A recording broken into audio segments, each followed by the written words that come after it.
இன்னைக்கு பிரேக்ஃபாஸ்ட் இட்லி, புதினா சட்னி, சாம்பார், முள்ளங்கி போட்டு சாம்பார், புதினா தேங்காய் எல்லாம் அரைச்சி விட்டு சட்னி. இந்த புதினா வதக்கிறது, பருப்பெல்லாம் வறுக்க வேண்டிய வேலை எதுவுமே இல்லை, ரொம்ப சிம்பிளா பண்ணுது.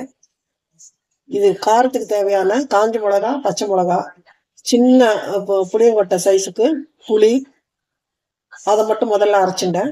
அதுக்கப்புறமா புதினா, கொத்தமல்லி, கருவேப்பிலை எல்லாத்தையும் நல்லா அலம்பி பச்சையாவே அதுல போட்டு கொஞ்சமா கடைசியில தேங்காய் இதை முதல்ல அரைச்சிட்டு அதுக்கப்புறம் தேங்காயை போட்டு அரைச்சி எடுத்துட்டேன்.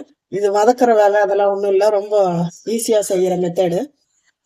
புதினா, கொத்தமல்லி, கருவேப்பிலை சட்னி, இட்லி, முள்ளங்கி சாம்பார்.